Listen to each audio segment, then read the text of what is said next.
everybody, it's me again. My name is Foot and I'm 10 years old. Today we're going to read the book, The First 4 Years. So last time we have read 17 pages. Now we're going to continue. Our goal is 15 pages. So, let's go. Long as they were staying at the sea by, Super was on the table when he came in from doing the chores. And as they ate, he told Laura the treasures would come the next day, would be there at noon for dinner. It would be the first dinner in the new home, as he must cook eggs for the treasures. So he encouraged her. Man, he said, you get along all right, and you never learn younger. Now, Laura had always been a pioneer girl, rather than a farmer's daughter, always moving on to new places because before the fields grew large. So again, a man as large as Gresham could to feed by herself rather dismayed. But if she was going to be farmer's wife, that was all in the day's work. So early next morning, she began to plan and prepare dinner. She brought a baking a plate from home, and with some hot cornbread. There would be plenty pork and potatoes were on hand, and she had put some navy beans to soak the night before. There was a pie plant in the garden. She must make a couple of pies. The morning flew too quickly, but when the man came in, and soon found a treasure. Dinner was on the table. The table was in the center of the room with both leaves raised to make room. But even then, some of the men must wait for the second table. They were all very hungry, but there was plenty of food, so something seemed to be wrong with the beans. Lacking a mouthwash eye, Laura had not scooped them enough, and they were hard. And when he came to the pie, Mr. Barry, a neighbor of Lord Barron's, tasted his worst. Then he lifted the chopped crust and reached for the sugar bowl. Spread sugar thickly over his piece of pie. That's the way I like it, he said. If there is no sugar in the pie, the air felt like the sweet as much as he was utterly the cook's feelings. Mr. Barry had made a meal a jolly one. He told tales when he was a boy in Pennsylvania. His mother said, you should take 5 beans and a kettle of water to make a bean soup. The kettle was so large that after that each and all the bean broth and bread they could, then to take off the coats and dive out bean if they wanted to. Everyone laughed and talked and was very friendly, but Laura felt mortified about her being so early when she made the pies. But how could she have been so careless? Pie plan was so sore. The first taste must have been simply terrible. The wheat that turned out only 10 bushels to the acres, and wheat was selling at 50 cents a bushel. Not much of a crop. It had been too dry and the price was low, but the field of oats had yielded enough to furnish grain the horses with some to spare. They were saying the great stacks, plenty of horses, the cats, and some to tell. Manly was very cheerful and already planning for next year. He was in a great hurry to begin the fall plowing and the breaking of New Scotland, for he was determined to double his acreage next year or more if possible. The wheat for the seeds was stored in the Clem shanty on Homestead, for there was no granary on the tree clan. The rest of the wheat was sold. Now was busy. Mary was early in the field plowing, and Laura was busy all day with cooking. And mending. Washing and ironing was hard for her to do. She was small and slender, but the little ends and wrists were strong as she got it done. Afternoon, she always put on a clean dress and sat in the parlor corner of the front room sewing or knitting up Manly's socks. Sundays, they always went for a buggy ride, and as the horses rode along the prairie roads, Laura and Mary would sing the old singing school song. Their favorite was, Don't Sleep the Farm, Boys. You talk the minds of Australia. They have white and red gold without love. But there's a gold on the farm, boys. If only you saw it out. Chorus. Don't be in a hurry to go. Better risk the farm a while longer. Don't be in a hurry to go. Don't touch the golden wheat store in Jose Clem Shandy, as she was glad. The rides were shortly delayed, for the plowing was hard work for pretty quick stepping Skip and Barney, the driving team. Mary said they were not large enough to do all the breaking of the New Southland. One day he came home from the town leading 2 large horses hitched and behind the wagon, and they were drawing a new sucky breaking plow. Now, Mary said he could hitch all 4 horses to the big plow, that there would be no trouble in getting the land broke for his crops next year. The horses had been a bargain because the owner was in a hurry to sell and get away. He had the relinquishment of his own set to a man from the east and was going far west and taking up another claim where shovel land would still be found. The sucky plow cost $55, but man had only paid half that and given a note for the rest to be paid next year. The plows on the floor 60 inches wide in the top grass. Salt and would pay for itself in extra acres. Mary could ready for crossing she could ride instead of walking and holding a narrow walking plow. After that, Laura would go out in the morning and help hitch 4 horses to the plow. She learned to ride them and handle the plow too, and sometimes would plow several times around the field. She thought it was quite fun. Shortly after his money came from town again, and behind the wagon was a small iron gray pony. "Here," said Laura, "is something for you to play with. And don't let me hear any more about your father not letting you learn to ride his horses. This one's gentle won't hurt you." Laura looked at the pony and loved it.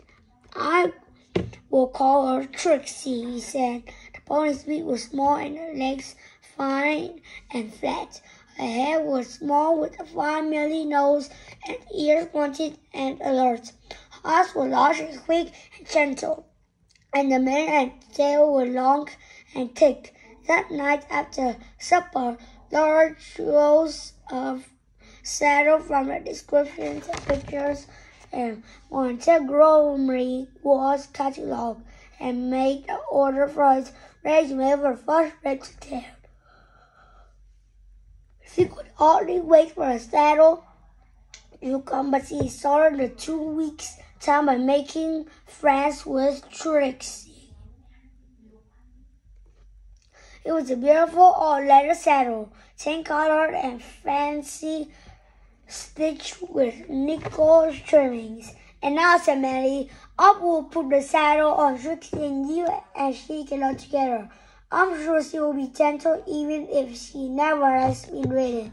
But it's better head her onto the plowed ground, and it will be harder going for her, so she won't be so frisky, and the soft place for you to light if you fall off." So when Laura was safely in the saddle, her left foot in the leather slippers stirrup, her right knee over the saddle horn with a leaf horn fitting snugly about it. "Mary, let's go." The bridle, and Laura and Trixie went out on the plow. Trixie was good and did her best to please, even though she was afraid of Laura's skirts blowing in the wind. Laura didn't fall off. One day after they learned horseback riding together. It was growing late in the forest. The nights were frosty and soon the ground would freeze. The breaking of a new very accurate field was nearly finished. There was no Sunday afternoon rise now. Skip and Barney were working too hard at the plowing to be driven. They must have a day of rest. Instead, they were long horseback rides. Many had a saddle pony of his own, and Flying Trixie, having nothing else to do, were always ready to go. Laura and Trixie had learned to foxtrot and to lope together. They had a short lope would land them from the side of the road across the wheel track onto the grass-covered meadow.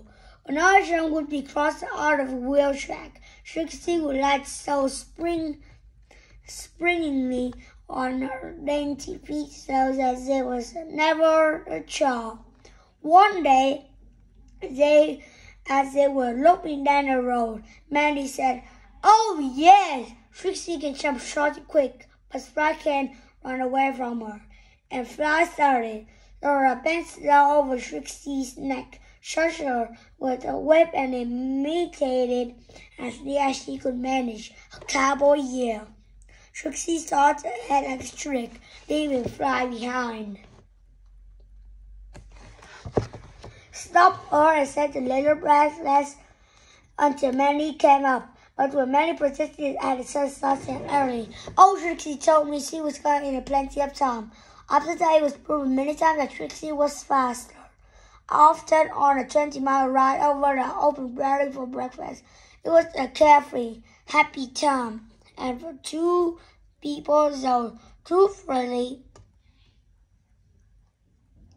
in sympathy can do pretty much as they liked. To be sure, now and then Laura thought about the short crop and wondered, was he even saved the cream cafe and sent a sharp fresh butter to town for sale, thinking it would help pay for the groceries Nellie was getting with the butter? He sent 5 dozen eggs with a little flock of hens, picking the living red barn and the straw sleds, and in the fields were laying wonderfully well. But Smelly brought the butter back, not a store, and Sam wanted it at any price he had been able to get on 5 cents a dozen for the eggs. Laura couldn't have any that way. But why worry? Manly didn't. "Oh, yes! Yeah. We'll finish 10 pages, so let's continue with 5 more pages. Let's go." When the breaking was finished, the hay barn back of the house was made more snug for winter. It was a warm place for a stove with a stacked chassis on each side against a skeleton frame. Hay was stacked even over the roof, about 4 feet thick at the eaves and a little thicker at the peak of the roof to give plenty of sled to shed water. With a long knife, Mary had cut 2 holes through the haystack on the south side of the barn. Sandy had put windows over the holes he set a barn for. He said, "The sun must have nights even with the door shut." When the barn was made snug, it was a buzzing town. But all Larson, the neighbor across the road, Butcher Frost, Mr. Larson was always worrying. It was because of this disagreement between Mary and Laura for Laura objected to tools and machinery being used and broken and not returned.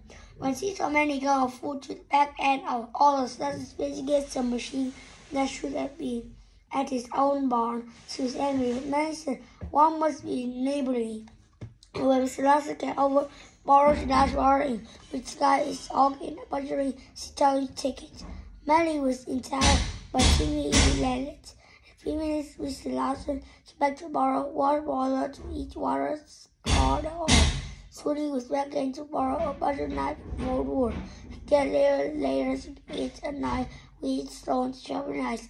Grimly, Laura said if he would kill him next tomorrow, the fat hog to kill, she would let him have. But he had the hog of his own. After that, she did not bring over a bit of fresh meat as a neck. Good neighbor was always there. She later smelly butchered fat hog,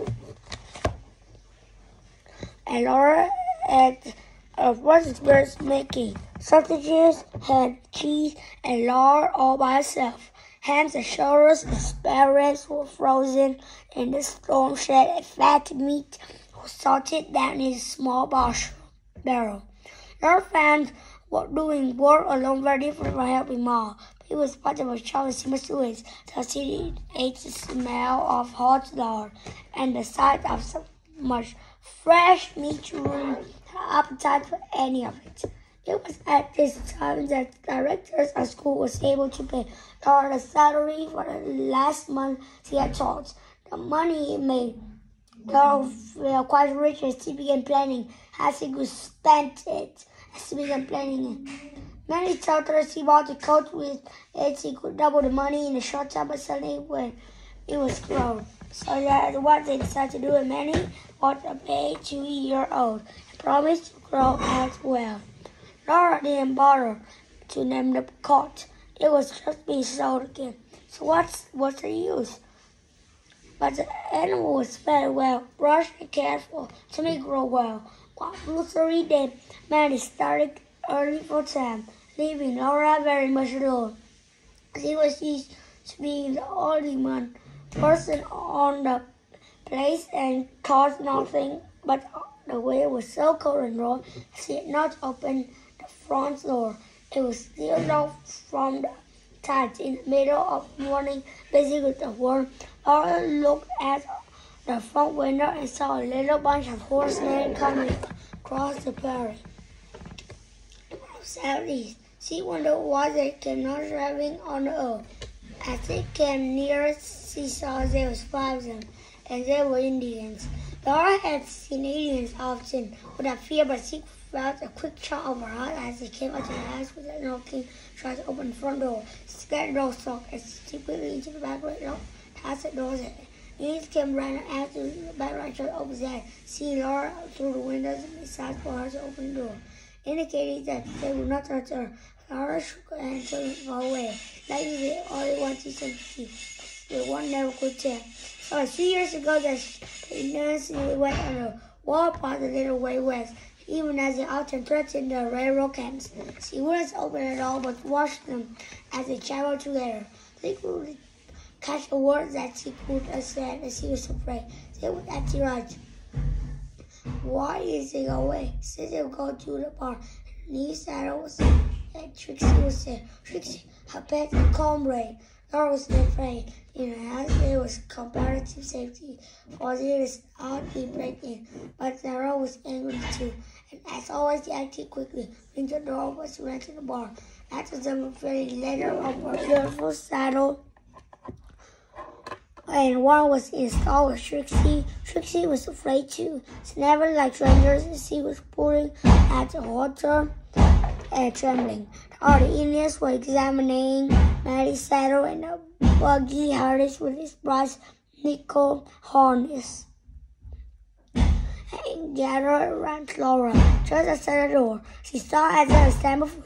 Her head was bare with long brown braids of hair, blew out the wind while above her flash eyes. Always when she was standing very much excited. The Indians are step onward. So one of the writing an unintelligible word lay stand on Laura's arm. Quick as a flash, shot his face with all might, making every side told her. The other Indians, the one who seemed to be really sobbing. Then with sons, Moji Joseph's pony, the sweet of Otto Ray said, "You go, me be my squaw." Or shook her head, standing up with and motioned them all to the ponies away, telling them to go. And they went, riding the running ponies with their saddles and bridles. But as they went with their leader turned and looked back at Laura when she stood with the wind blowing her skirts around her in a brace line, watching them go away across the prairie into the west. Wild geese were flying south by the day sky. So thank you very much for listening and reading with me. And I said see you soon. Bye.